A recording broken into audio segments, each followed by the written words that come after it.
समस्त को नमस्कार। आमर जिले में आज एंड काली ऑरेंज वार्निंग आसी 30 तारीख पर रेड वार्निंग आसी से जिला प्रशासन तरफ ऑल प्रिपरेटरी एक्टिविटीज आम कर total 67 GP and 117 villages vulnerable identify होती। टोटल 96 टेम्पररी फॉल्ट शेल्टर और 4टा मल्टीपर्पज फॉल्ट शेल्टर जो आछि कालाहांडी जिले में सबू रेडी कराई से पानी लाइट सब व्यवस्था कराई।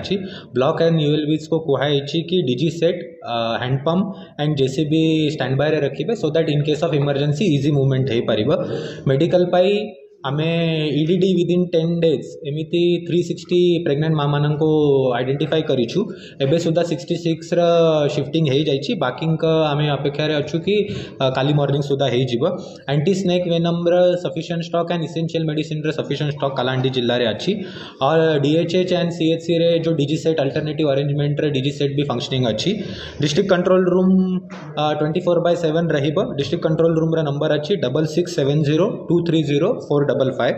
आरडब्ल्यूएसएस तरफ 22टा टीम रेडी अच्छी। वाटर टैंक सब जगह फिल करने कहुई। टाटा पावर तरफ 48 टीम जो गैंग्स रोचे पाखे गाड़ी एंड कॉन्टैक्ट नंबर समस्त सहित शेयर कराई। Dry ration essential commodities sufficient stock we have. ODRAF team Kalahandi जिले में टोटल 3टा डिप्लॉय होती। गोटे थुआमूल रामपुर रे रहिबो, गोटे भवानीपटना एंड गोटे धर्मगढ़ रे रहिबो।